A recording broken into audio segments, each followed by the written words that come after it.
is time for y'all not to hear my voice, but to hear the voice of this amazing man of God. Listen, I really want to thank him tonight for literally saying, Lambo, can I go ahead and pull up to the Leverage Show tonight to talk about my book?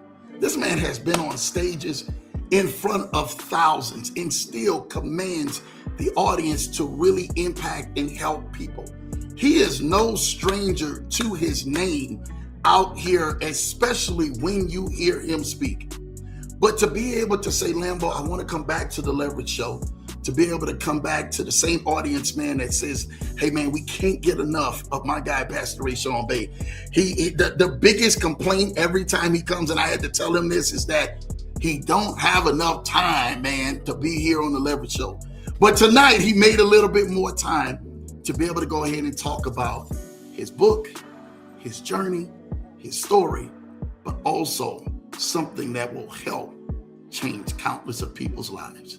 Without further ado, we welcome back to the Leverage Show our good friend and dear brother, my guy, Pastor Rashawn Bey. What's happening, brother? What's happening? What's happening, man? How you doing? Baby, it's your world, Pastor. Let's go, man. Talk to me. How you doing, Captain? Hey, man, trying to just hold on, man. Trying to hold on. And man, I'm just so grateful and honored to be on this show and be back with the family. You always know how to support. You know how to do an introduction, man. It's like, oh, you need to raise an offering, man. You know how to do them introductions, boy. Well, man, look, now you coming back now to the Leverage Show with an amazing new book. And I gotta back up, because you literally, when we left off, every time I've ever seen Pastor Rashawn, you guys got to follow him. And I'm going to make sure you guys go follow him and link up, man, with my guy, Pastor Rashawn. He was on so many stages, and I've seen him sitting back and everything. He's traveling back and forth. I say, man, this guy's so busy. When does he have time to even write a book? What's in this book that really is going to grab and change our lives, Pastor? Man. All right, cool. Appreciate it. So the first thing I want to talk about, when it comes to society, let's break it down from this angle here.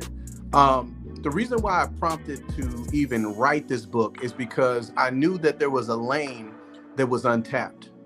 And the lane was, there are still good men who have done the right thing, who have become faithful and committed, who has walked with God, who has paid their bills, who has taken care of their children, who has made sure they were faithful and committed, and still they end up looking wrong.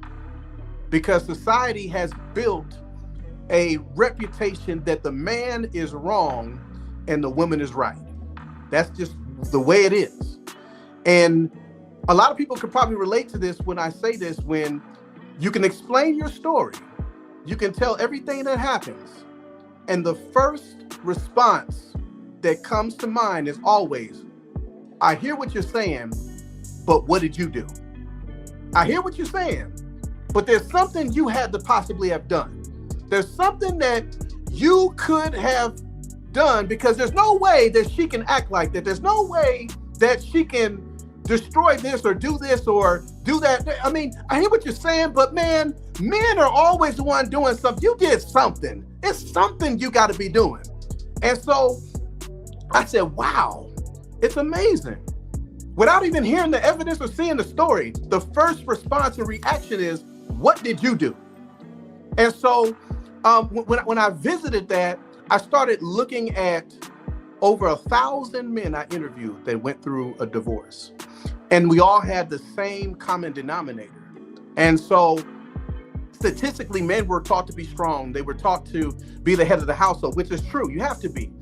But also in that responsibility, you were trained and conditioned to take all the blame, regardless if it was right or wrong. You have to take the blame for it. So when I look at it, when men cry, they're told that they're weak. When women cry, they're listened to, they're heard. When men get mad, he's violent. When women get mad, she's just standing up for herself.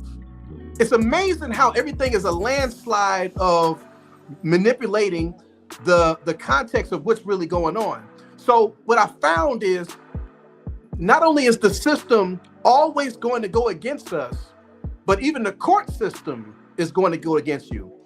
If you don't have a Johnny Cochran, you have no dog in the fight when it comes to court. And you can have all your evidence, and they can have no evidence. And all she has to do is start crying, and they're going to believe her story.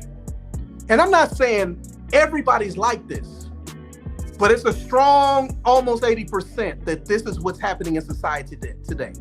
And that's why in one of my chapters, I talk about the man is right this time. I'm not talking about the one that's the dog, women, ladies out there. I'm not talking about the man that's messing up and screwing up and doing all this. I'm talking about the one that you know without a shadow of a doubt. If you set your pride to the side, you say, you know what, he is a good man. You know what, I am kind of trying to have my way. Because here's the thing. In society today, the attitude of controlling the man, dogging him out and doing these things, it's hidden and disguised in the words that I'm spoiled. Oh, I'm just spoiled. So that gives me the green light to do things and act a certain way and be in a position to do all this other stuff. And so, man, when I wrote this book, I said, wow, we need to rise up and be back into the things we were born to be. So let's go into the facts now. So one of the things that I realized is narcissistic behavior. It's proven that 1 out of 4 people you meet in life, now this is men and women, this ain't just about the women right here, this is everybody. 1 out of 4 people that you meet, Lambo, is narcissistic, all right? And so when it comes to a narcissist, matter of fact, I'll go into some of the traits here in the book of what I'm talking about. So I go into this and I say, is the person you're with gaslighting you? Do they insult you and flip it like they were just looking out for your best interests? Do they say that you're lucky to ever have me? Nobody would have put up with you but me. Do they tear you down in one sentence and then pick you up in the next?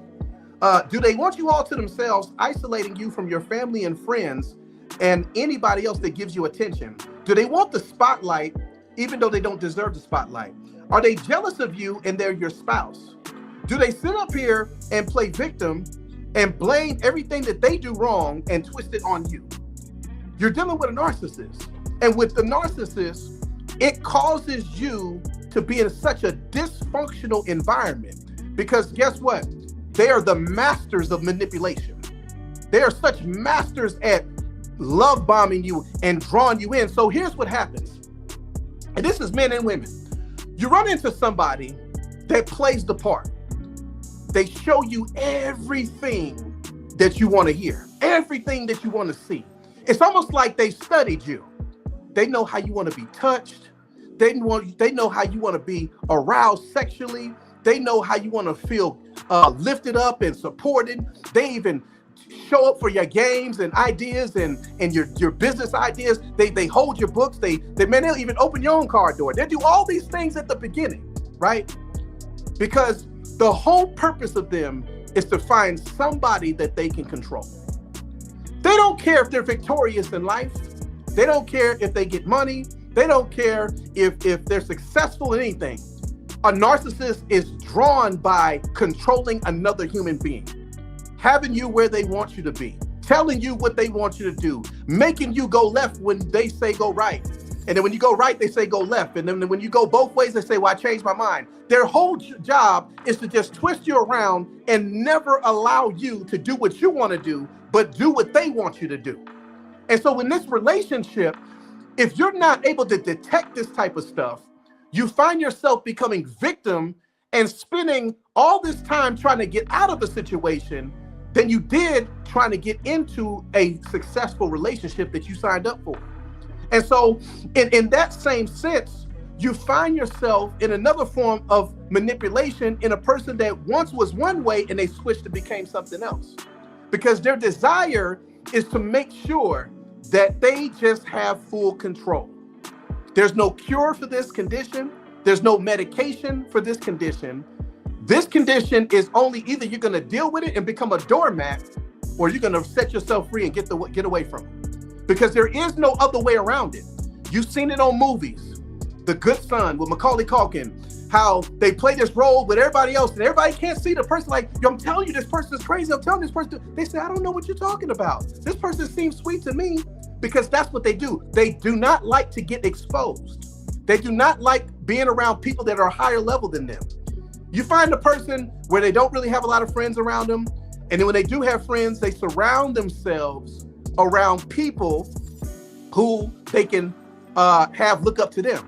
They'll never be around somebody that's at a higher income level than them, or somebody that looks better than them. They surround themselves around people who only follow them and their lead, because they can't manipulate somebody that's above them. They can only manipulate a person that's below them. So when you look at this, even with a narcissistic friend, they surround themselves around people that they can buy, they can do things for, they can come through in a way that their family never did. So they feel like they're obligated and loyal to this person. And that's how they get you. And in all your life, you chase a high of someone that you feel has been all these things to you, that you just got to be honored and loyal to, that you're blind to the misery and the pain and the setbacks and the hurt and the destruction and the backstabbing, even the knife, even though you see the knife in your back. The manipulation chooses to make you not believe that they actually stabbed you. You're like, ain't no way this person that is so good to me and all these things that they portrayed in front of me and all these things. And so that's one section of the book. Then you got the representative. Now, this is a real big one for everybody. When it comes to the representative, we all have faced that person. Matter of fact, we all have become that person. Because as a representative, you do the interview approach, performative approach. When you meet somebody, you never show them your worst. You know, ladies, you got your nails, you got your lashes, you got your hair, you got this, you got that, you got all this makeup on, you got everything going. Your perfectness. You never let them see you for who you really are, which is no problem. Hey, I get that. You got to fix it up, right? But even the guys, you know, they're opening up doors, they're doing flowers, they're cooking, they're doing all this stuff. But that's not really, sometimes normally that's who they are. They're doing it because it's the right thing to do. It's in the handbook. In a relationship, like I'm on an interview, I'm supposed to say the right thing, I'm supposed to open the door, I'm supposed to do this. So what happens is you make a person fall in love with the idea of who you are, not actually who you really are. Hello, somebody. I don't know if who I'm talking to today. If that resonates, you ought to drop in the chat. You got me about to hit the bell on that one. Go ahead, Pastor. Do your thing. So what happens is you fall in love with the flowers. You fall in love with the door opening. You fall in love with the person never raising their voice. You fall in love with this person that gives you sex all the time. I mean, hey, listen, can I just be real today? I know I was supposed to keep it G, but you know, maybe I might need to roll a little bit in PG-13 today. But you know, when a person first meets you, it seems like, man, you just have the wildest sex. You got all this stuff going on, and then bam, as soon as you say I do, my stomach hurts. I don't feel like it. Oh my gosh, you know, oh man, move, you know, saying, oh man, you know, I'm not in the mood right now. But when we first got together, it wasn't like that. When we first got together, we was in the car, we was in the backseat of the car, we in the closet, we over here. I mean, I'm just, hey, Lambo, I know we got some saints on here and stuff like that. I don't want to, you know, get too. Boy, you better keep it all the way 100, boy. Keep it 100. I'm just saying. I mean, and the same thing for the men's side. Okay, he used to cook. He used to listen to you. You know, he used to be understanding. He used to spend all this time with you. But then guess what? He shift gears because guess what? He started going back to work, started doing his thing. He started hanging out back with his boys. So what happens is, my whole point of that is, we form this ideal of a version because we want to please the person, right? We want to please the person. And so we feel like when we get comfortable, now that we've had them for a while, now we can go back to, okay, now they're used to me. They know I'm a good person. Okay, now I can go back to who I am. And what happens is you all say I do, and then now you're saying I won't. Now you're saying I don't, because you didn't sign up for this person that you really are. I signed up for the person you were pretending to be. So because I signed up for the person you pretended to be, that's who I want. That's who I want. But now you did so-called getting real, and I'm saying you changed, and you're saying I've been the same. Yeah, but you've hidden who you are.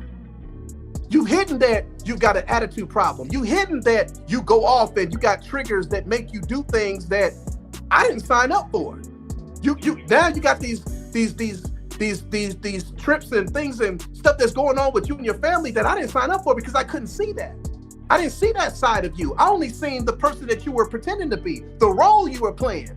And now that we've gotten comfortable, we release who we are. Oh man, you know what? I ain't even got time to fix my hair today. Oh, I ain't got time to be doing this now. Oh man, you know what? Babe, I'm watching the game. I don't feel like going nowhere. But when I first met you, you were doing all these things. You were giving me all your time. And so what happens, everybody, is we just do it unconsciously because we want to be that person, but that's not who you're consistent. You can only be consistent with who you really are.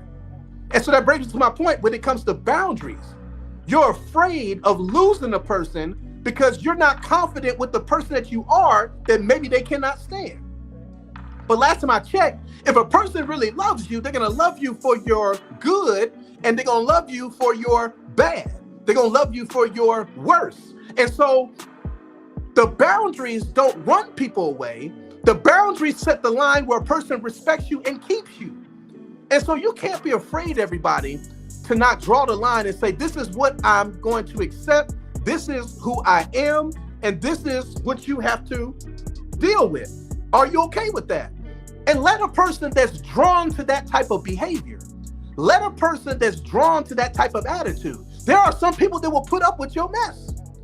There's some people that will put up with your attitude.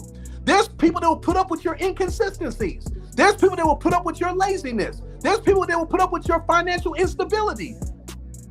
But trying to make them accept it later on is not fair to the person.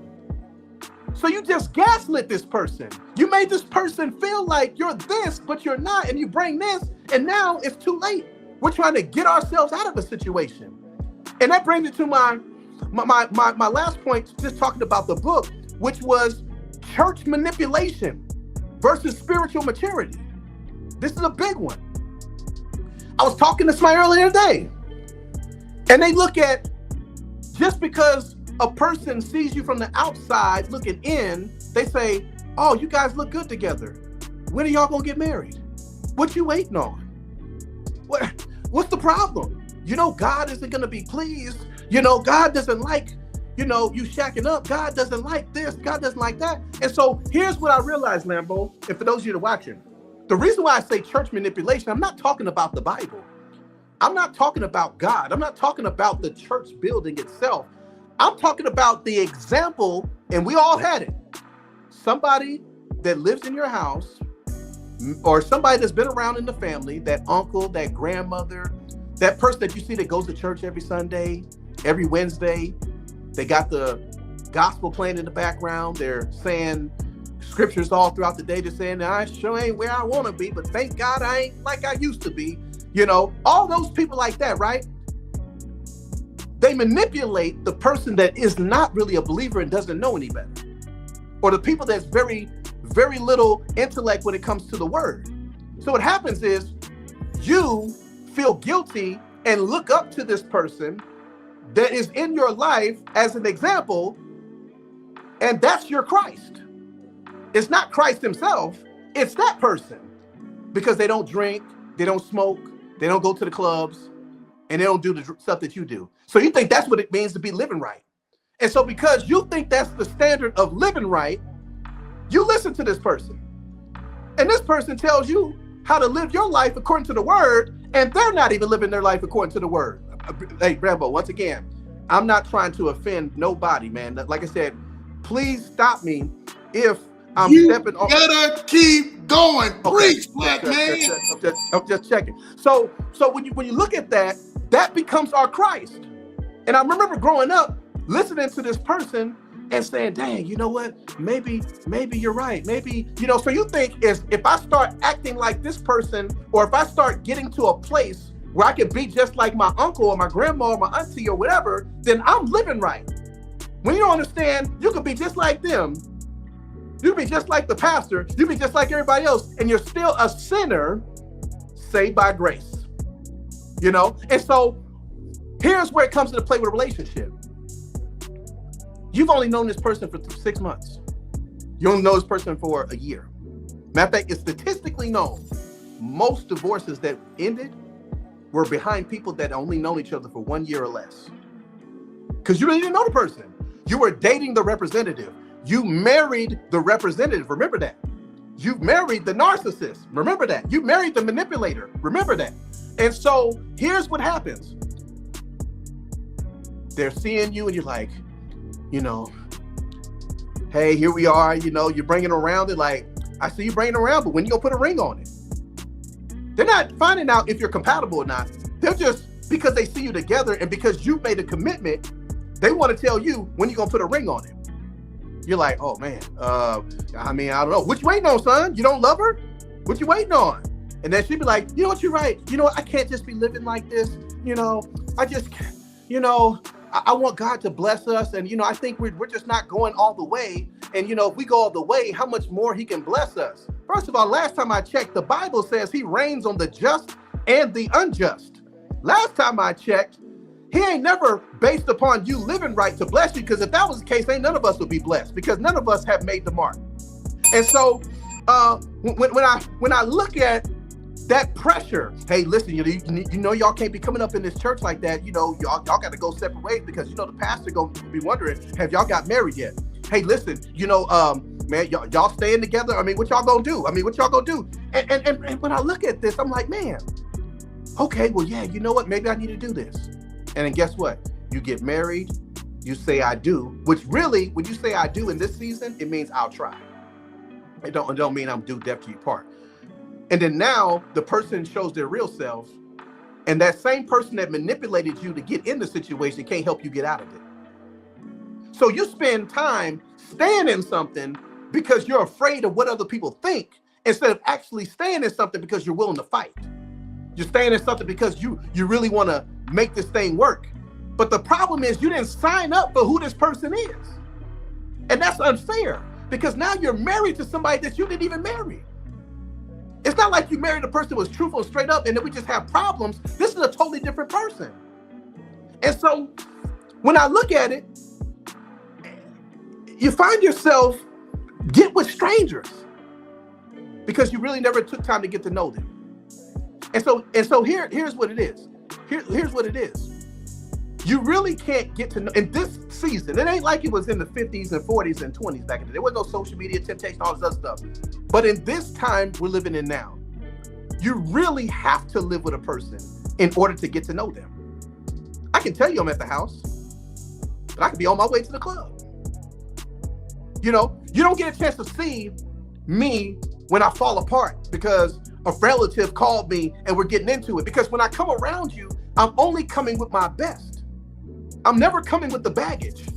I'm not coming with the mental stuff. You don't see the medication that I'm taking. You don't see all these other things that's going on. You don't see that I'm falling apart. You don't see how I am with my in-laws. You don't see that I got this brother that's out here and causing confusion and dealing with you. So what happens is the package deal comes as a delayed package, a late delivery. You signed up to get something delivered, but it doesn't get delivered before you get married. It gets delivered after you get married. And so now you see all this chaos that you didn't see at first. You see all this stuff. You see how it is to be with somebody 24/7 instead of being with each other only for a couple hours a day. Oh, I'm coming through. Hey, baby, I'm coming through. Always like that. But you never see him come through. Man, I'm just, I just need to come through and just beg because I'm going all this stuff. Oh my gosh. Let me, I just don't know what to do. I just like killing myself and that. You don't see all that before. The person don't hide all that. They're going to hide that narcissistic behavior. They're going to hide that control. They're going to hide that trigger that makes them mad and want to really do something to you, but they don't. They hold back. And so it's these things that I've seen and have ruined people. Because here's the thing I realized today, and this is for men and women. You would almost rather go to jail than to go through a bad divorce. Because a divorce can take everything you got out of you and still follow you for the rest of your life.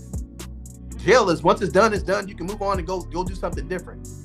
So I believe that not only both men and women can learn a lot from this book, because I didn't even scratch the surface. There's so much how-tos and giving examples of how to get past the representative, how to ask questions to get to the real nut and potato, because, people tell you what's their favorite color and stuff like that, but you got to put people in scenarios.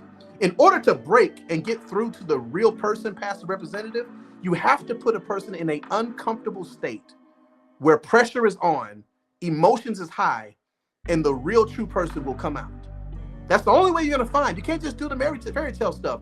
You have to put them in a situation where they have to expose how they feel, what's their values, their core principles, their morals, and everything, and integrity. And that's when you start to uncover past the mask. You get to uncover past the representative.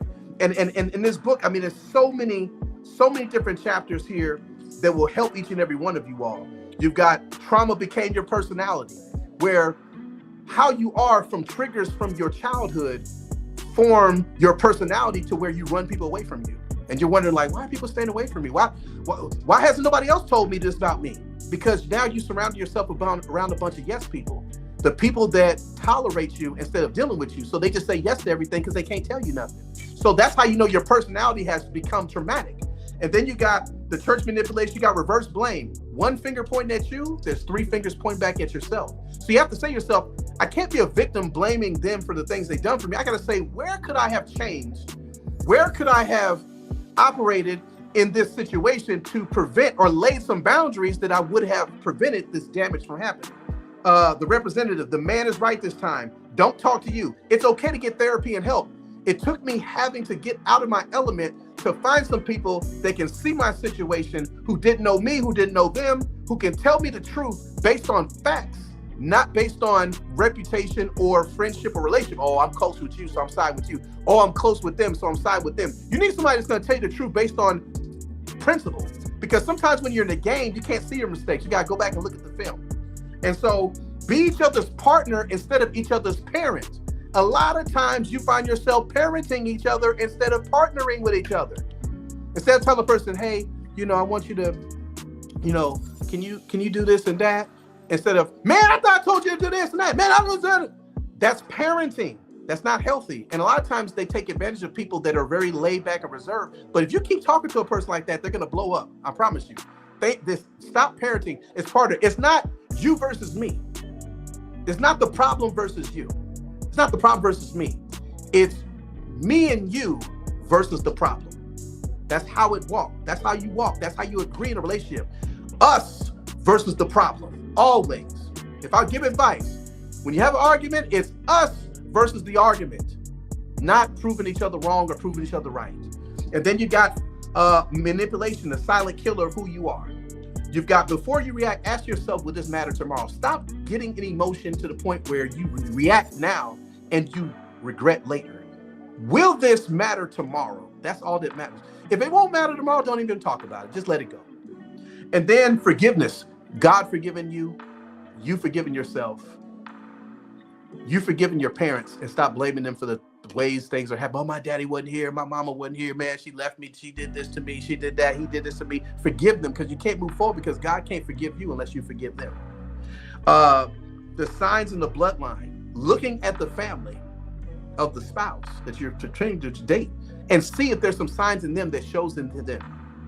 If they're on medication, they got this, if they're crazy, if they joke around, stuff like that, look at that stuff. Change versus improvement. Stop trying to change person. Limitaries for this.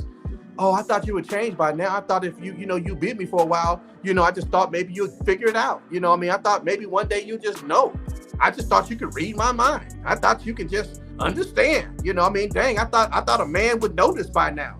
We can't read your mind. Just tell a person where they are, and if you can't accept it, move on. But don't fool yourself thinking this person's going to change and they don't even know what you even want to change for. Don't try to change them. Help them improve. But accept what they have for what it is. If not, go find somebody that you can tolerate their mess, their problems, their issues. And then who cares what people think? I found myself trying to campaign. Oh, man, I promise you this. That's not what happened. Let me tell you what happened. You're telling everybody your story. Who cares? Because a real person will love you even at your worst. And then don't let them guilt you with your children. Stop letting parents or the other parent guilt you with the child. Oh, well, you can't see him today. Well, you can't do this. Well, I'm going to tell them this. Good, this and that. Stop doing that. Don't let them guilt you. Get your money up. Don't let your money fall. Men are called first. Why women lose respect and men lose confidence. A lot of times, men, if you lose your confidence, women's going to lose respect. They're going to say, well, let me take over. I got to be the man now. I got to raise this. I got to pay the bills. I got to do this. So you got to look at that stuff. And then reconciliation, when healing is possible and when it is not. when we can repair this thing or we can't repair this thing. Make sure you gave it all you got. Some people don't be real with themselves. They don't give it all they got. They have some hidden things that they know they mess things up. And they know they didn't go see counseling. They didn't go see a therapist. They didn't do this. They did that. They just walked away, just quit. Make sure you gave it all you got. And my last two is mindset shift. And you know how you have Proverbs 31 woman? Make sure you become a Proverbs man. 1 through 30, chapter 1 through 30. You read that, it shows you how to become a better father, a son, a better friend, better with money, a better steward on wisdom, understanding, guidance, and so many other things. That is the final chapter because God has commissioned us to be wise and understand that whatever we ask for, when it comes to his wisdom, everything else is going to be added unto you. And I'm going to tell you guys a story. There was a swimmer that jumped in the water and swam 10 feet and drowned. The next swimmer jumped in the water, went almost a mile, drowned. Another swimmer was about 7 feet before the shore, and he drowned. My question today is, who was the better swimmer? Neither one of them. Because they all drowned, no matter how far they got. So in life, no matter when you think you're at your best or you're better than somebody else, you're sizing yourself up to somebody else. You're no better than anybody else because we all make mistakes. We all have regret. We all have some kind of issue, some kind of way or another. We all need some help. We all need to be saved. We all need the Lord to guide our steps. And we're all in the same boat. Your ability may be better than others, but it's no good if you still never make it all the way. And I just wanted to share that. I wanted to share that story, my book. I'm excited about it, that it helps everybody. And man, I'm just honored and grateful for God pouring into me and giving me this wisdom and these things that happen. That's a universal problem that can help somebody not go into a bad situation, get through their situation, or help recover getting out of the situation. And so, man, I'm turning it back over to you, man. My brother, all I can say is the chats lit up on fire as you begin to deliver everything from out of this book God has went on ahead and deposited you in. Brother, I don't know what more to say, but but knowing that God has strategically put this inside of you to talk about everyday life, that people are dealing with issues that have been unmasked for years down the line. You literally unmasked them tonight. And this is just a snippet, y'all. This is just a snippet of him talking about what's in the book and about things that are being done. You know, one of the biggest things that when you talk about the manipulation, I'm huge on that, right? Because there's so many people who walk around with that manipulation in them, not knowing that they carry that, or there's some people who practice that without even telling other people like, hey, I'm performing manipulation. You talked about that all within this book, that I truly think that this has got to be a bestseller, New York Times bestseller, my brother. I'm going to tell you this right now. This will help change a lot of relationships, the way people heal from past trauma, the way people heal from current trauma.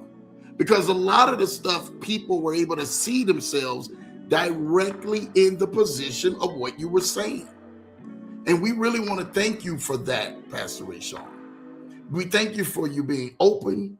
You thank you for you yielding your time, your efforts.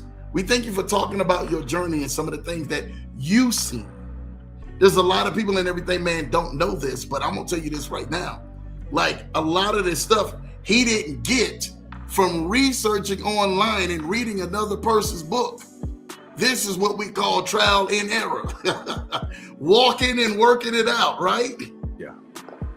You know, one of the greatest things, and I want to touch on it, is anybody have any questions, and we'll get to where they can go get the book at, is when this book begin to start writing down on the pages and you start saying, man, I want to put this in the book.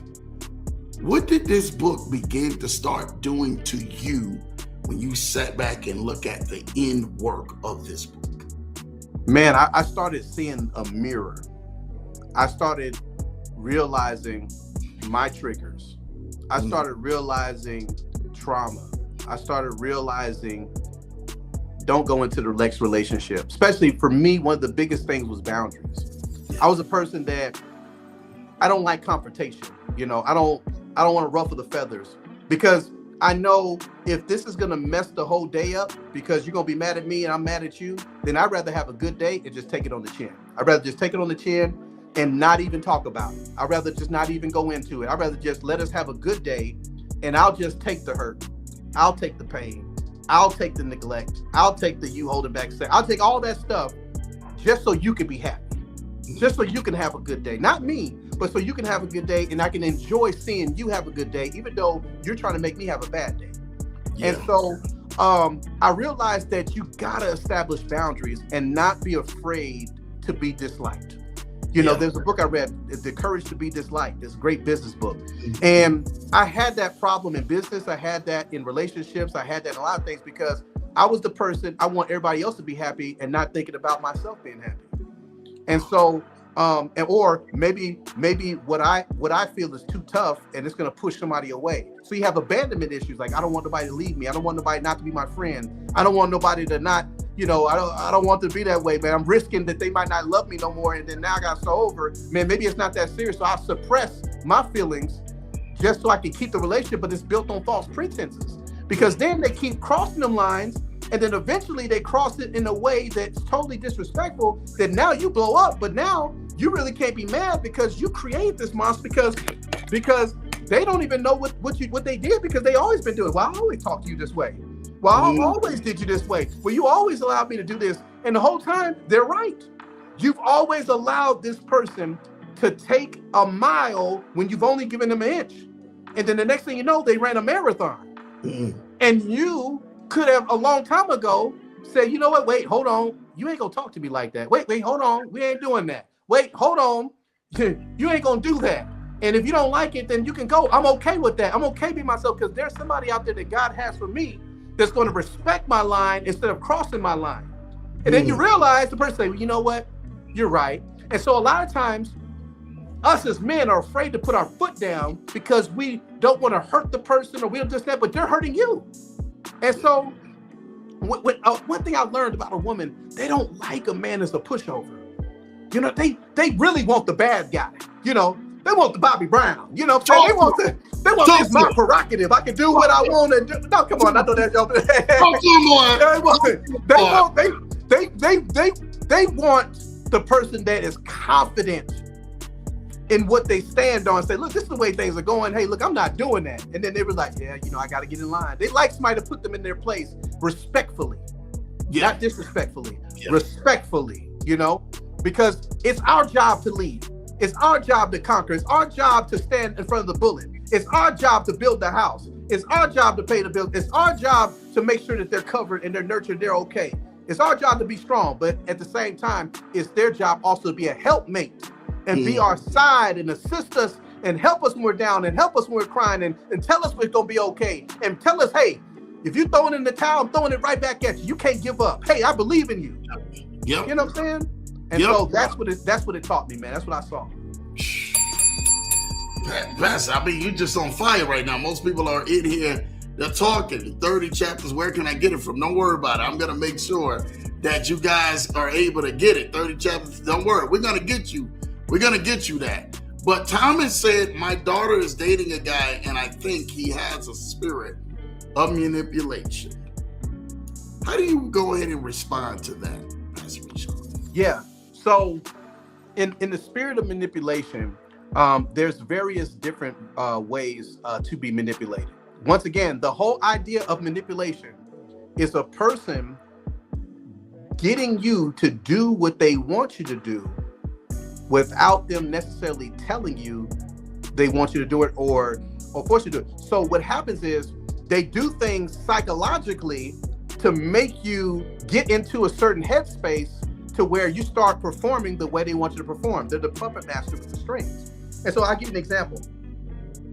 You'll have a person that really doesn't want you to be around your family, doesn't want you to be around your friends. So what they'll do is they'll tell you, hey, you know, when are you going to hang around your friends? You know, when are you going to hang around your family? Oh, I love them. And then what happens is they'll start creating events that causes you to have to tie up all your time with them. Hey, you know, what do you got going on Monday? Hey, what you got going on this week? Hey, I really need you to do this, man. I really need you. Like, dang, but I got the, man, please, I really need you to do this for me. And before you know it, you do it, right? You cancel what you got going on for them. Then the next time they're like, man, you know what? You don't ever really spend no time with me. I feel like, you know, I'm just not heard. And all I want to do is just be your spouse and all this other stuff. I mean, how am I wrong for you not spending time with me? And then, so now you're guilted into thinking that you really don't spend time, but you do. But what happens is you say, well, I can always be around my boys. I see them all my life. You know, I see my mom all their life. I seen their dad. You know, saying I'm getting to know this person. This is my life partner. This is the person I want to spend my time with. So, you know, I want to make sure. And before you know it, you stop hanging around your family and friends. A month, 3 months, 6 months, years go by. You haven't even hung out nobody because now you don't even have the appetite to go anywhere because you're so accustomed to being around this person. And then when you're around, they don't want to really do nothing. You're like, well, dang. So now they got you where they want you to be. It was never about spending time. It's about getting you to move and isolate yourself from other people. Now, when you go through it, you got nobody to talk to. Now, when you go through trials and problems, you got nobody to vent to because from the outside looking in, everybody thinks you're this power couple. Everybody thinks you're this magic couple because you got good pictures on Facebook. You got all these things going on and you can't tell nobody nothing because you didn't play this image. And they're beating you up every day, just mentally, psychologically, spiritually, sexually. You haven't had sex in weeks, months. Now you're like, man, I don't want to step out, man. I want to be faithful. I want to be committed. And you're just like, man, why am I going through this? Well, maybe I did something wrong. Maybe I need to be a better person. Maybe I need to, you know, man, maybe it's me. And then they blame you and you're thinking it's you and you haven't done anything but love them. And so when it comes to the manipulation, I think they're manipulated is when you're doing something that you really don't want to do, but you feel obligated to do it. You feel guilted to do it. You feel pressured to do it. You feel blackmailed to do it. All these different things. If you have that feeling about something that you're doing and you're not genuinely doing it because you just want to, then you're being manipulated for sure. You're being manipulated to do something against your will, what you want to do, and you got to check that. You got to set the boundary. Damn. You went on ahead, man. You did that, brother. That's what I'm talking about. Most divorces happen because people get married that was together for less than a year. What's your take on that, Pastor?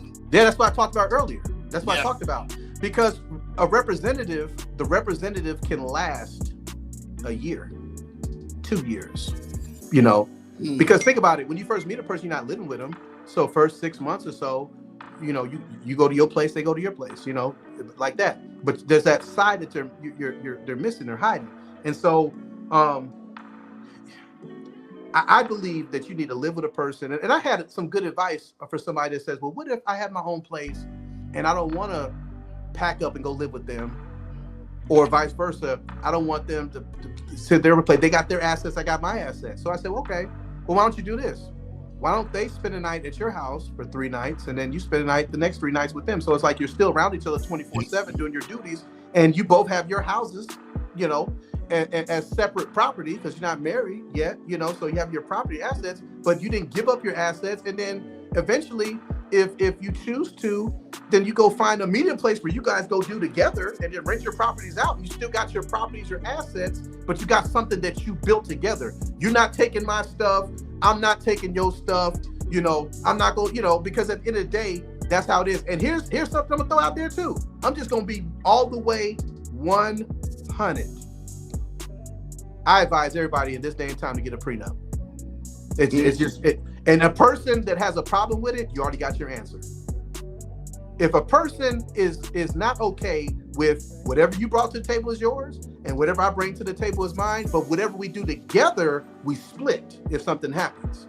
If a person's like, no, I mean, I'm offended.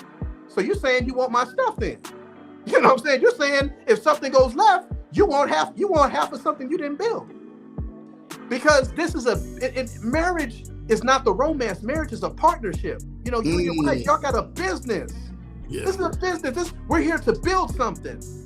And so if I got my stuff before I met you, and you got your stuff before you met me, that goes to your kids, mine go to mine. But what we build together, if something happens or I pass away, yes, I don't mind.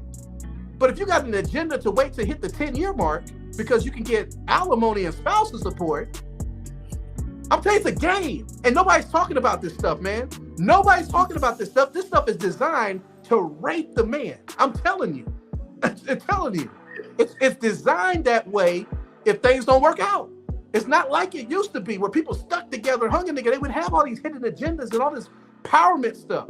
And so I feel you get stuff in writing, and that's going to show you if the person is loving you for you. Because it shouldn't matter about the stuff. You need to love me for me, and I'm loving you for you. I'm not trying to get your stuff, and you ain't trying to get mine. But whatever we do build together, yes.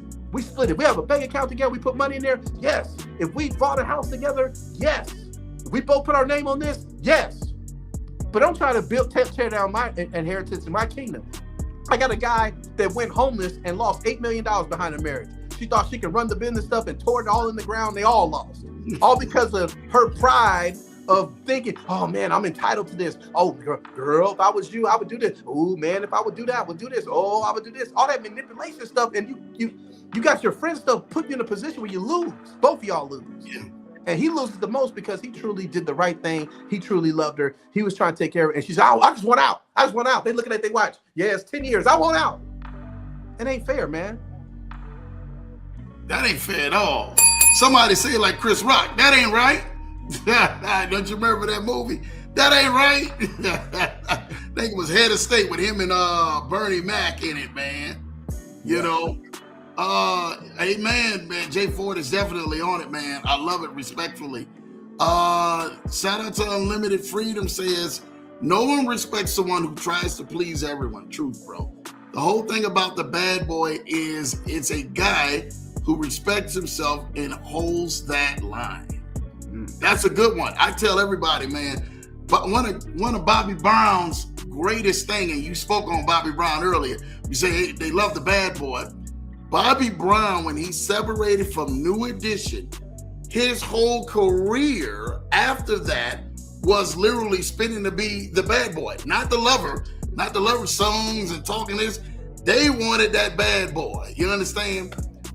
Don't you remember? I know Ja Rule was just in the news with Tony Yayo and all of them on the plane, and I know a lot of people seen all of that, man, and they out there throwing pillows. But remember when Bobby Brown and Ja Rule did the video Thug Lovin' back then? Yeah. And you seen Bobby jump off the plane and say, man, Bobby is reckless. People love that Bobby. And most people in a relationship, they want to see somebody who's not boring, who's not just going to be the status quo. You have to be able to stand your ground. Janae said, what's up on facts, man? Do these people know what they are doing? I don't think they do. What do you think, Pastor? Yeah, I mean, a lot of people, man, you talk about as far as the Hollywood and all that stuff, man, you got a lot of people, man, are not living the life that they're playing on TV, It's not real, Housewives of Atlanta, real men of whatever, pastor, whatever it is. It's all acting, man. And what happens is we model what we see, but we don't see the other side of it. We see the I do, but we don't see the I'm finna kill this person. You know what I'm saying? Yeah. We don't see that. We don't see the hole in the wall that I punched, because I'm mad. I don't want to hit you, so I hit something. You know what I'm saying? They don't see all that. So you don't have a remedy on how to fix the situation, the relationship, because people are giving you advice from people that were in a situation 50 years. Oh, we've been married 50 years. Well, two things probably have happened. Either you just took everything and just laid down, or truly you guys had the right thing, the right partnership. And a lot of that stuff is not happening anymore. High school sweethearts, those days are not happening anymore. It's too much other stuff out there. And so we just don't know how to fight. what's happening. We don't know how to handle, we don't know how to deal with it. So we just ball up and talk to ourselves and go crazy and end up making a decision that might land you in jail. Yeah. Might land you where now you're blackmailed, where, oh yeah, you know, if you ever don't do what I tell you, I'm gonna tell the police that you hit me, or I'm gonna do this and that, and I'm gonna do this. I mean, just all this stuff that, and then when you get in front of everybody in the church, hey, how you doing? I'm blessed and highly favored, and you know, I am, you know, I just think what the Lord is doing in my life, and just, you know, all these different things, and the whole time you just got done threatening to hit me, or threatening, you know, you just got done telling me if I don't do this, I'm gonna do that. If I don't do this, if I don't do that. And if I tell somebody, they ain't gonna believe me because you played this role. Yep. I tell people all the time. I tell my people who know me, man, I say, man, just be a man about it. Yeah. What are you gonna do about it? Just be a man about it. If you're gonna be a woman about it, or be a man about it, just be a man about it, or just be a woman about it. That's how you're gonna be able to get through these things. Thomas said the guy she has don't want to work. He just wants to run his business and live with her, and she runs to us. Oh wow. Wow. What does she mean by that? He doesn't work, but he runs his business. So yeah, what Thomas, explain on that, because I would love to hear about that.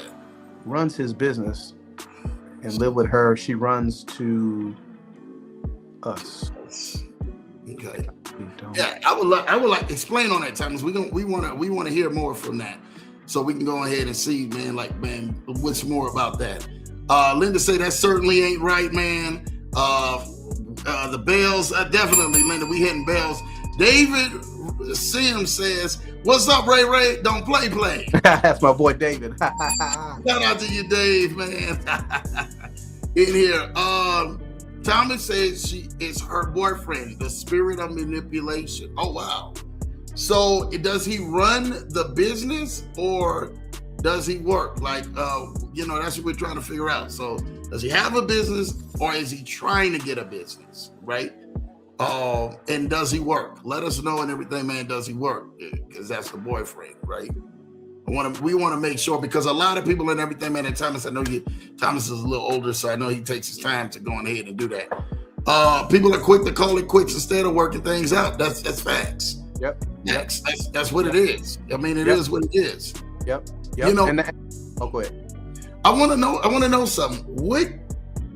What was the final tipping point, though, for you, Pastor, that just said, I can't do this anymore? Like this, at this point in my life, I love myself more. I'm doing all the right things. What is it at that point that you said, hey, I got to pivot. I got to shift. I got to do something different? Right. Number one, when the word doesn't matter. When I pull out the scripture and the person says, it don't matter what the word says, and they don't follow it. Because I know if you won't listen to God, you're not going to listen to me. Number one. Next thing is trying to get therapy, and they're constantly lying to the therapist and not trying to get anything better. It's more of, let's blame me and not get each other better. Let's not talk about my stuff. Let's cut you off when you're explaining things, and let's talk about you again. And at those points there, you know, trying to go to the church and talk to them, try to go to these people, try to go to all these. We went to several different counselors, several different people, several different things. But the tipping point was when the word didn't matter. And when God doesn't matter, then there is no other source behind it. Last time I checked, Lambo, correct me if I'm wrong, there's nobody else you can go to past God that can help your situation. And I knew when God can't help the situation, nobody else can help the situation. And at that point, when it got to that point, and when it gets to the point where eventually it's going to resort to violence, or eventually it's going to resort to massive destruction, jail, losing integrity. You know, after 3 years, 4 years of trying to just keep working, keep trying to figure out, doing everything you can, making sure you've done everything you can, making sure you've done everything that you can to improve. Make sure you work on the complaints that was against you. Okay, I worked on that. Okay, check. Okay, I'm doing that. Check. Okay, you said I'm doing that. I'm gonna change that. You say I'm only doing this. I'm doing that. Okay, you say I'm only hanging over here. Okay, I'm hanging over here. I made sure I did everything on my part. And when that still didn't matter, I said, okay, it was never me. You know, okay, because I fixed all that. The counseling, therapist, none of that. God, and I did my part to make sure that anything I'm doing wrong, then it was an easy decision.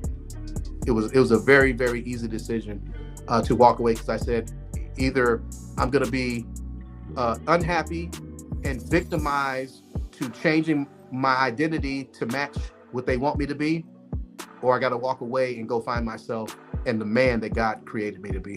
And that's how I came up with Rebuilt, because I'm rebuilding who I was born to be by finding out those stuff in this book that everybody should learn from, that helps them understand the building process, the healing process, the reconstruction process of what you can do, look out for. And I talk to the young men today, young women today. It's not about trying to worry about staying out of jail or staying off drugs, but it's about not ending up with the wrong person and ruining your life. That's the most powerful thing that nobody's talking about today, how to defend. Don't get on drugs, stay away from that crowd of people, do this and that. I'd rather a person can recover from drugs. A person can recover from being locked up in the pen. People have been entrepreneurs now. People can be, whatever. People have cancer and rebound from that. Be around the wrong crowd, drop out of college, drop out of this. But man, when you got a bad divorce that took almost all your life and your identity, your character, your money, your finances, your building, your children's relationship, your children's trauma, all these things that stick with you for the rest of your life that probably will never go away. I trade that to go get locked up. Wow. That is powerful words, man. Powerful words. I don't think that people value the self-freedom like you just said, Pastor Rashawn. They don't value themselves, neither do they see themselves. They would rather take abuse and being misused and mistreated just to say they have someone that's next to them. The old saying says, I'd rather have half a man than what? No man at all. And I think it's same true for men with women. I'd rather have half a woman than no woman at all. I don't think that we have enough men, though, who really see themselves like how you got a chance to see this with bird's eye view and really looking into it and saying, you know what, this is not right. I need to really go ahead and rebuild myself. I need to shift. And there is time to still go. We're in no way condoning people to be out here walking out of marriages, right? We're not saying that. What we're saying is that if you are in something, and Pastor, actually, I want you to speak to them. If you are in something that's unhealthy and somebody who was in your shoes, what would you tell that person today who's watching? Get the book for sure. And look at it from the angle of, I want to improve my situation, not walk away from it, right? This is just a guide to help you see the patterns that you didn't know. You're like, am I tripping?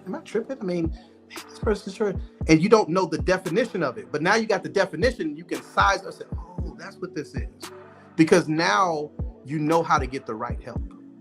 Because we all need help. None of us been taught any of this information. I promise you it hasn't been taught anywhere. And I promise you if it was, society would be a lot better, because guess what? You would find the person that is compatible to the things that match up. So when you're in something, this is going to talk about going to get therapy, not through the church. I'm talking about going through just a psychiatrist that deals with mindset and dealing with trauma and things like that, so we can discover some things that is causing you to react the way that you act today on both sides. Because if you can heal and break those patterns of brokenness, hurt, abandonment issues, self-doubt, pity, shame, regret, unforgiveness, that's why the chapter is forgiveness, you can truly rebound in your situation and be the best for each other. Because all it takes is for you to see it, her to see it, and say, it's us against the world, not us versus each other. And we can pick up this word and get it the right way and let God lead you in the way that you need to go. And that way you truly can master your relationship as a partner. That's not just romance, but building something for legacy, for inheritance, for happiness, and for peace. Listen, I'm putting this link in here right now in these chats for those and everything, man, who's been saying, like, I really need y'all to go ahead and know, like, Lambo, what should I do? I'm like, y'all need to go ahead and get this. For those and everything, man, who probably saying, Lambo, I felt every last word he says. I want that. Where do I go? It's right here, yourfuturecounts.net/rebuild.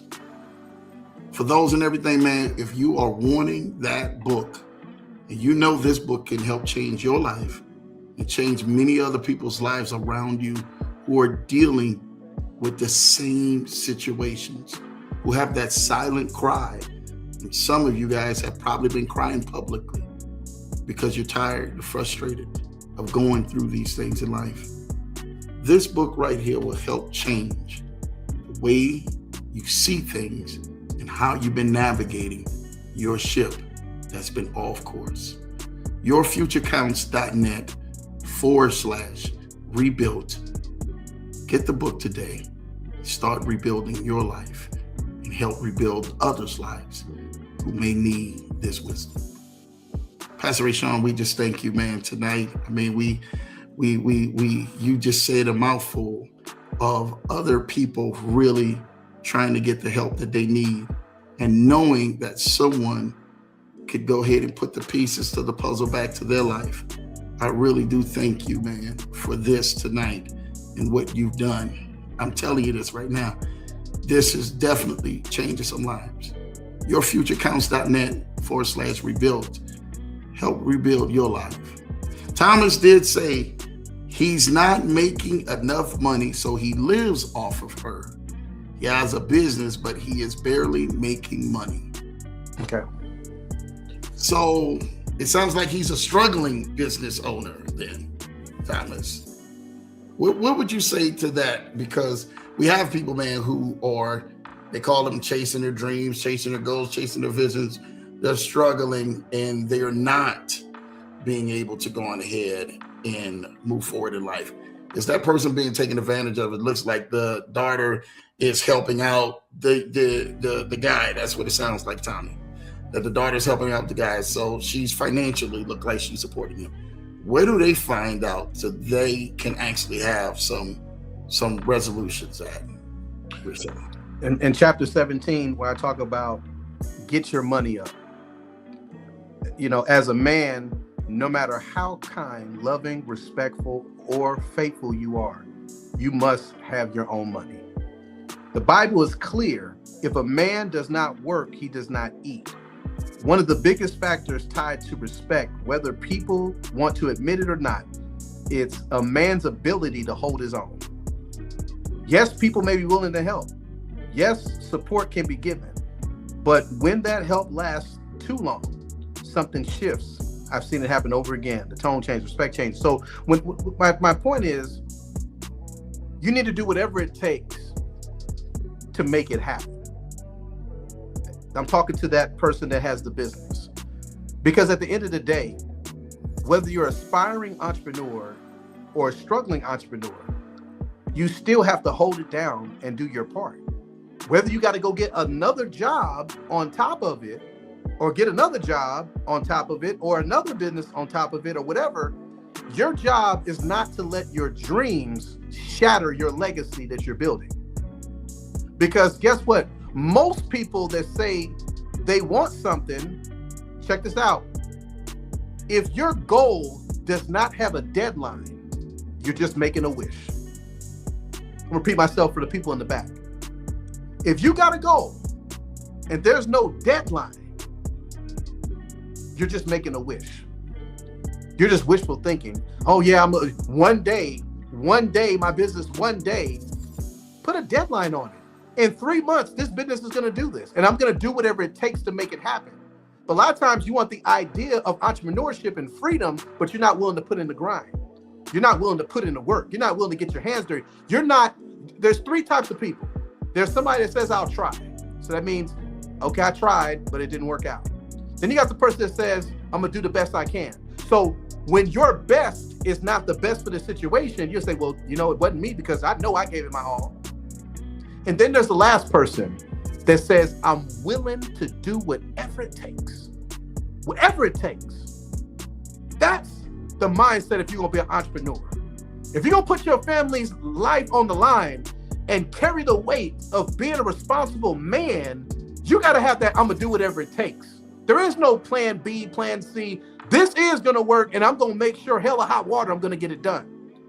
And if I don't, I gotta still do what I gotta do to not put my wife in a position where she gotta try to carry the load for too long. I believe you should support him.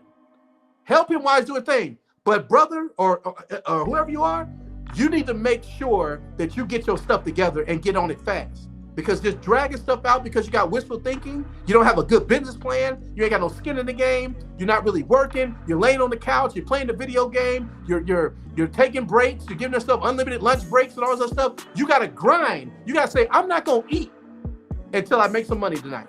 I'm not going home until I'm putting myself on punishment if I don't get this job done. You gotta do what it takes. Because she is counting on you. And if your stuff drops down, she's got to pick up the slack. And that's not a family. That's not the way the Bible designed it to be. Yes, she got her money, but man, you got to take care of everything. So that's my take on that. Boy, I can throw this bell at you. My goodness, Pastor.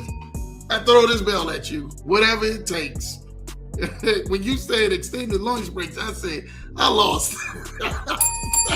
I was back here losing it, man. I said, extended lunch break.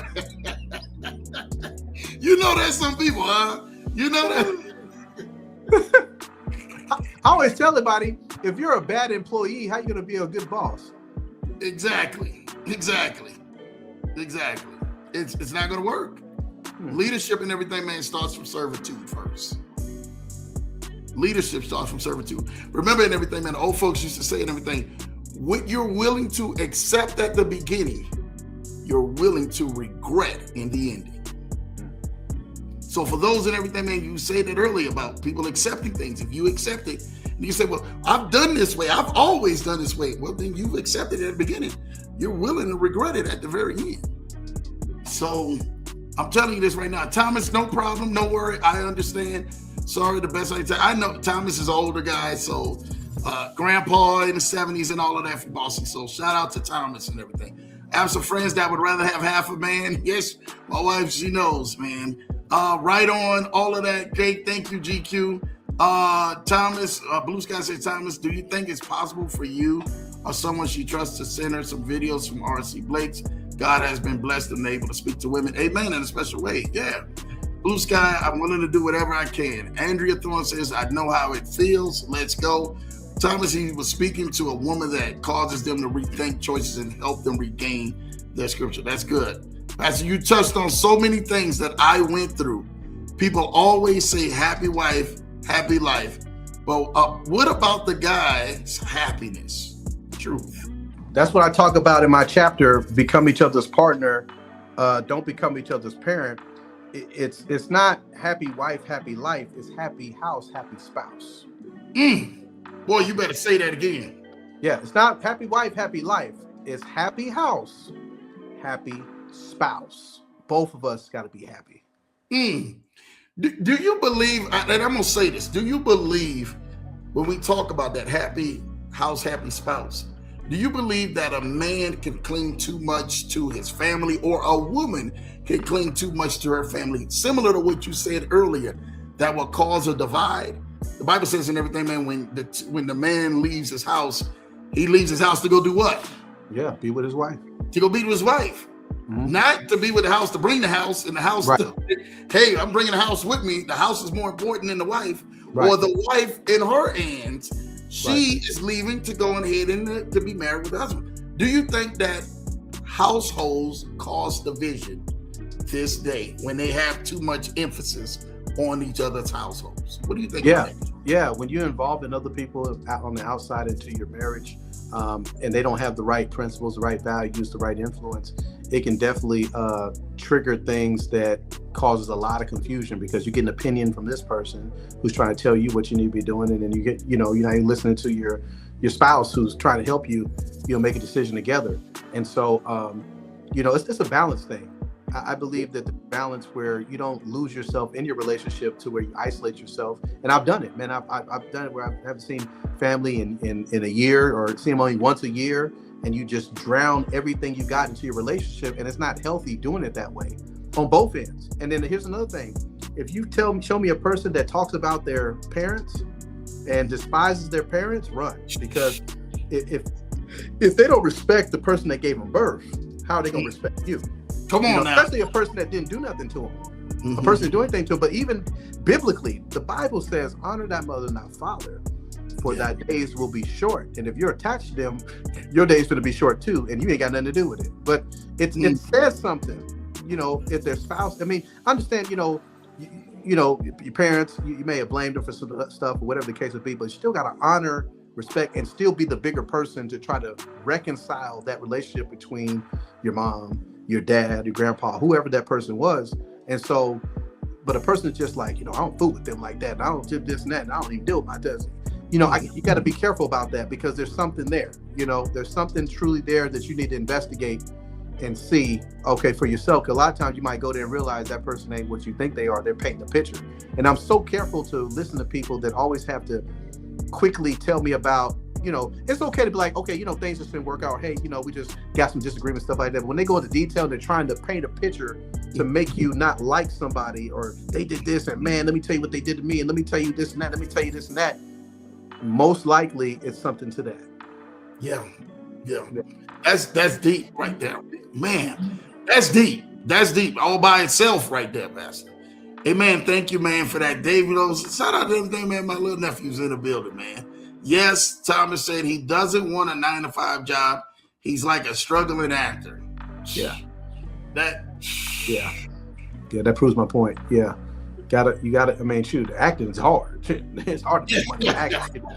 So, that's why you have to, okay, well, if you don't want a job, you do something along with your acting, get you a license in some kind of profession, and make the money that's going to help you fund your dreams. Don't split your family struggling because, I'm still holding on. I'm still holding on to this. It's not wise, man. You're trying to be like Tyler Perry, but you ain't no Tyler Perry. You didn't sleep in your car. You weren't homeless. You didn't get molested as a child. You didn't go through all these trials. You didn't get rejected and people told you your play was over, and you put all your hair, sweat, and your tears and grind up, and then became, so you want the final product and the grand finale, but you don't want the struggle. You don't want the process. You don't want I still got to do what it takes. I still got to eat. I still got to pay these bills. I got to figure out what I got to do. Yeah. And that's called a man being a man, right? At the end of the day, you got to man up and be a man. Thank you, guys. I'm too old to get this upset. Thomas, look, we thank you. This is what this show is about. This is what Pastor Rashawn came over to be here about. Even if you're old, I get it. I understand, man. That's how we got family who are like that. Like, hey, you don't have to go through that, especially when they see that. Thomas, we can agree with you and pray on your behalf that her eyes be open and she would begin to see herself according to the truth that's found in Scripture. Amen. Any woman and everything, man, or any man. Let me say this both, because we always want to be one-sided and say, or any woman. No, any man too. Any woman or any man that you are feeling that you have to lower yourself or lower your standard to keep a person in your life, you need to go ahead and make a decision and free yourself. Straight up. You do never have to lower your standard just to say that you don't want to be lonely. The book, I promise you, in his book, it's probably going to talk about some things like that in chapters. I promise you that. J4 says, powerful, your brother, man, on here. He's going to always be showing Big Brother some love, man. Let's go. My wife said, man, she already with the clapping emojis already in it. She's loving every last bit of this. Nikki Jobs is definitely showing love with the heart emoji, man. A lot of people just like the title, not knowing that the work takes it. I love that, man. Shout out to you for that, man. Blue Sky say, Arrow Great Point, husbands and wives should be willing to outserve each other. Facts. No one should be outserving the other one. You will serve. This is crazy how people will serve everybody else and won't serve each other in their own house. You serving everybody. They call Lottie Dottie and everybody. But you won't even serve your own house. We in trouble around here. All right. Shout out to Diggy Jobs showing love 100. We all need prayers we can get, man. Errol says, man, we all have to learn contentment no matter how we feel. Amen about that. Blue Sky said, one day I started looking up all the scriptures I could pertain to being happy. It's quite interesting. Shout out to you, Blue Sky, for that. Happiness is a choice and it's a decision that you got to make, right? Most people need to know that. You got to know that you're worth it. I'm going to borrow that happy house, happy spouse. Too long a man's feelings aren't important. That's why a lot of my fall short or just shut down and disconnect. Oh, wow. That's truth, though. That's truth.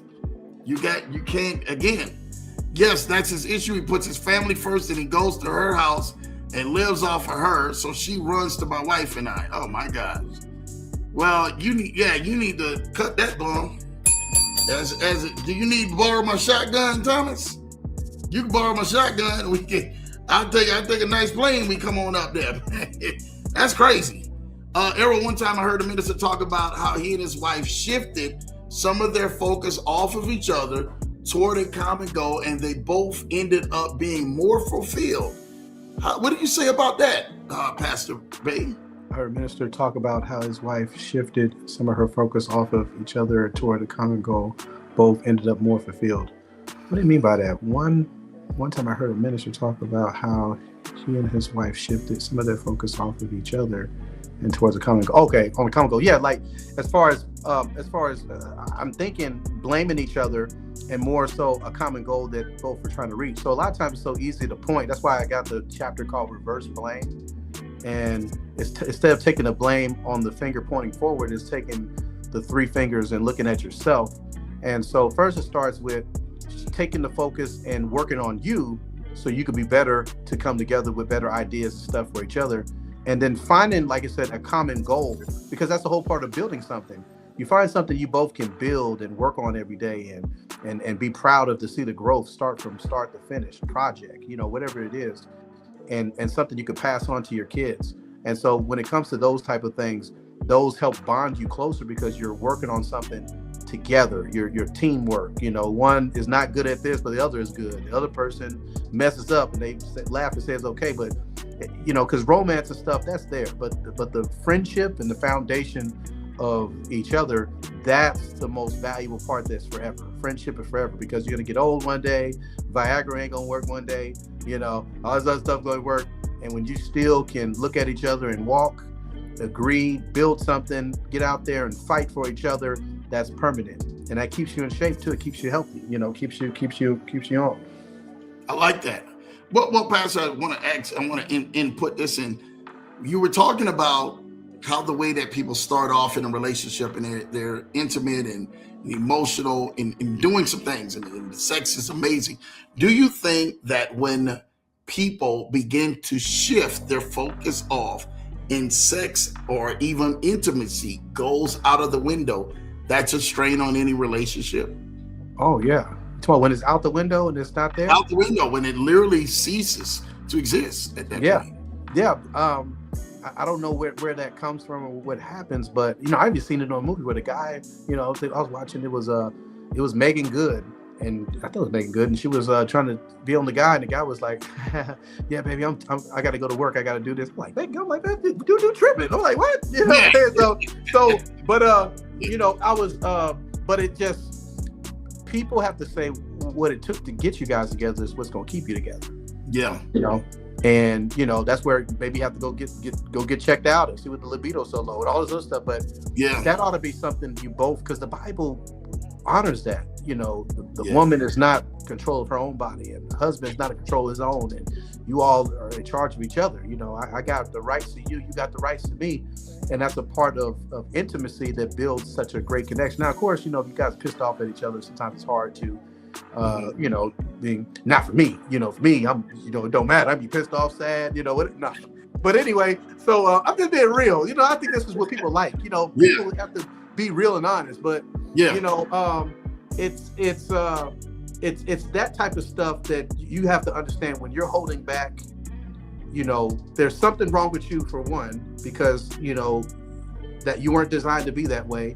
Yeah. And you should want to just as much as they want to. It shouldn't be, okay, I'm going to do this for you. I'm going to lay down and, do your business.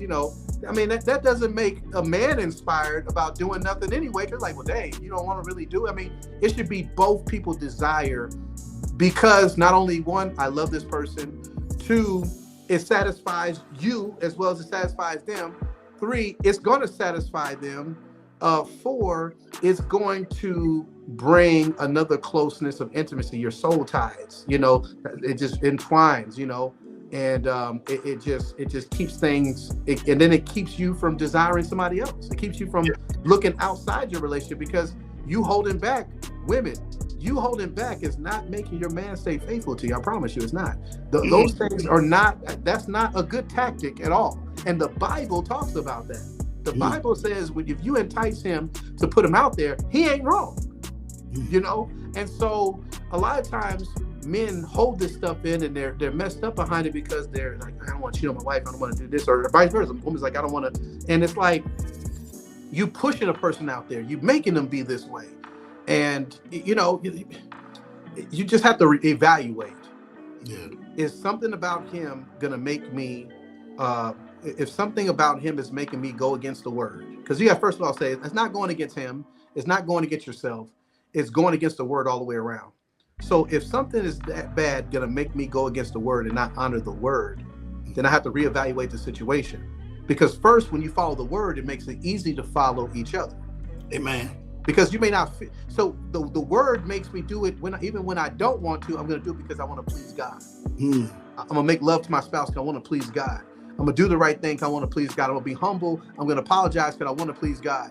I want to please God because I know if I just lean on the flesh, I'm not going to feel like it. So shift your gear towards pleasing God, and it'll make sure you're always in alignment, because you're doing this not just because you feel like being intimate, but the intimacy is what God created you to do with him, because that's the example of the intimacy that we have with God.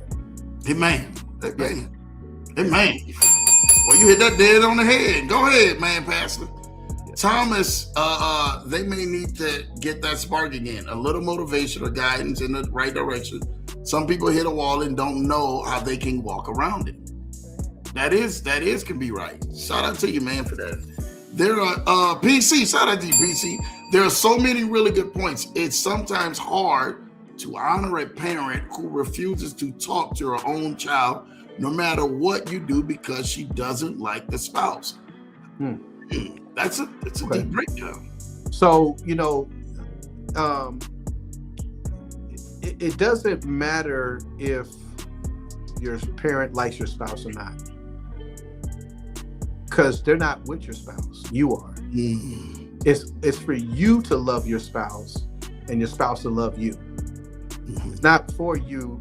It's the times are different today. Sometimes your parents are going to hate your spouse, to their guts, because for one, a parent has a good discernment on how they're watching you be treated.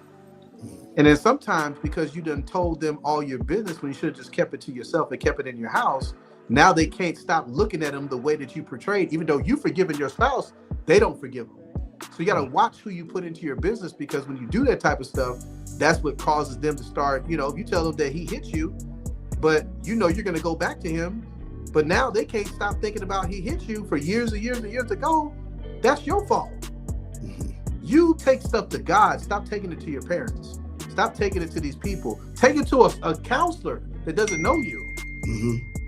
And then you can let God fix your situation. Let your parents be the parents. Let them always see the light of the person in the way they were supposed to see him. Don't confuse a motive with a moment. Judas had a motive. Peter had a moment. Yeah.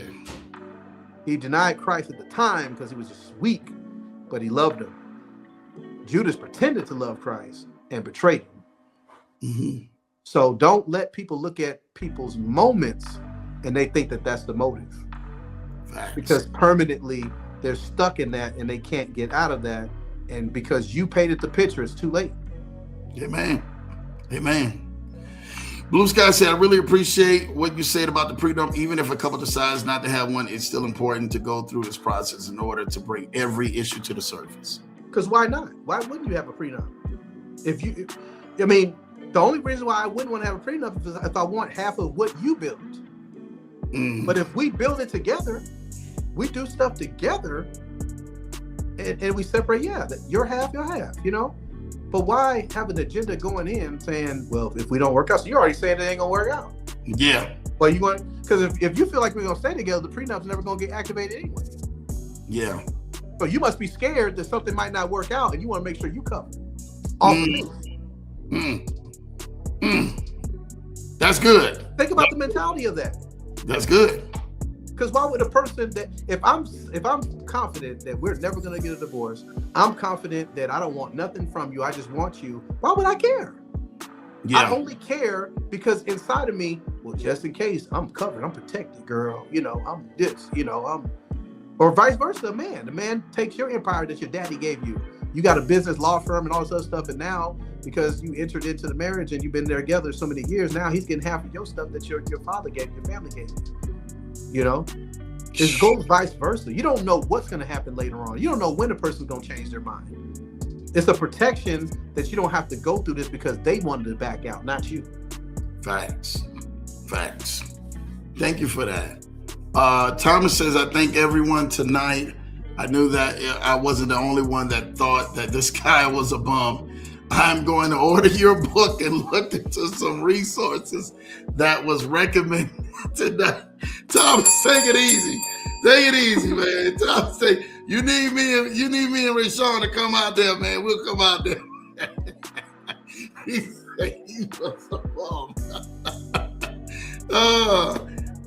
Blue Sky say, and I ain't even gonna get into it on how a husband or wife can be so kind and helpful to co-workers, but mean as hell to their spouse at home. Number one team player on the job, but not at the house. Wow.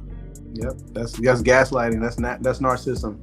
You know, that's it. That's that. Yeah, kind of everybody else, not you. You know, that's not good. So, for sure. Yeah, Blue Sky, you 100. Good point. That was not the case. PC said the parent wants to be number one above the wife. Yeah, that's not biblical. Yeah. Parent is disliking the wife because she wants to be number one. The mom wants to be. The mom wants to be the husband. Yeah, the mom wants to be the husband. That's what that is. You know, and that in that case, that has nothing to do with the. You know, that's just, you just have to set the boundaries, mom. You're not. I'm not gonna be married to you. I'm married to him. You know. Yeah, that's some serious stuff. No, Dave. Why Spark? Why is Spark when he's living off of her? No father wants to tolerate that. Yeah. Ain't be living off of no woman man out here, man, like that. Yeah. Or happy life God's plan, good man. Shout out to you, Andre Thorne, for that. You know, man, that's my best friend, man. I known him since first grade, man. Me and him rekindled back and connected, man. I'm happy to be back in his life and he back in my life, man. Me and him got a lot of catching up to do. That's what's up. I love it, man. Yeah. Prenups are looked at as a trust thing. That's why people always get upset when they're brought up. Yep. It is what it is. What Spark Dave? He's a bum. He doesn't want to work. He needs a Thomas, come on out to Boston. Come on to Boston for you, Thomas. We gonna help you out, Thomas. Man, listen, y'all. Thank you, Pastor Rashawn Bey. I really want to thank you guys for all of your questions in there, man, and comments, man. I'm telling you, he was sat here, man, and talked about it and helped y'all guys out so much. Listen, y'all got to go ahead and get the book because y'all got me and Pastor Rashawn just laughing, man, at this point. Again, I need for y'all to get this book because y'all say that y'all getting it. The information is on the screen, yourfuturecounts.net/rebuild if you really want to go ahead and help change your life. Pastor and everything, man, any last words and how can the people go ahead and follow you and help support you out here, my friend? Yeah, man, I'm on Facebook, Pastor Rashawn Bey. And then, like I said, my book, yourfuturecounts.net/rebuilt. I'm currently accepting engagements, speaking engagements. But here's the thing: I'm not charging for the engagements. I'm just bringing my books, so I can bring my books and offer them for people to purchase. I'll speak no charge. But I really want to get this message out. It's really a ministry. I'm not really in this for the money. I really want to help people that was victimized like me, and help people get back on the right path and change their life, both men and women. But I was advocating more for the men because I know the society and way things are painted. There's no self-help for the men. There's no section for the men. Father's Day has a small section. I mean, it's just the most, craziest thing I've ever seen. But man, I truly thank each and every one of you all, your support, all my family and friends, mom, my brother Ray Crockett, David, the Fruit Trails, all the people that tuned in tonight, Michael Jordan, all of them, my brother Joseph, Andre Thornton, all of you guys. I appreciate each and every one of you all for tuning in. There's many more to come. This is just the beginning. Looking forward to seeing me on other platforms and stuff. But the main thing is making an impact and saving the marriages, getting them back to where they need to be, and getting the man and the woman to where they were born to be, and rebuilding this one step at a time. Thank God for each and every one of you all. God bless. I appreciate you, Lambo. Love you to death, man. You and your wife. I appreciate you for opening up this platform. And I know you wanted me on here, so I stayed on a little bit, a few minutes later than last time, but definitely. You gave them, look, all in that, way more worth. I want y'all to go order this book and make this video, man, go into the masses out here. Go like, subscribe, send this video out to your family, your friends, your loved ones. Say, hey, man, I got a video tonight that will help change your life. Let them know about this show, because this may be what somebody is looking for out here. Again, go follow and like and subscribe, man, to my guy, man, Pastor Rashawn Bey. Just like his name is, man, right here on the screen, man. Already know. Can they see your name on the screen? Actually, there you go. Pastor Rashawn Bey. You guys can go like, subscribe, and go follow him on his social media channels. They spelled out just like that. Sometimes they may have an ad in front of it or whatever. But just like that, man, make sure you guys definitely going ahead and show some love. But again, get the book. The book is everything. The book is where we really want to go ahead and make our noise actually count. Pastor Rashawn, I really want to thank you. Thank you tonight tremendously for blessing us, man, like never before, man, out here on the Leverage Show, and staying in the comments and answering so many questions and everything, and helping so many people out here who truly and everything need the help, man. We truly thank you, man, for tonight again. All right, everybody. We love y'all. Me and Pastor are out. Man, y'all go ahead, go get this book. We're not even getting ready to tell y'all about it. Go get the book. yourfuturecounts.net/rebuilt.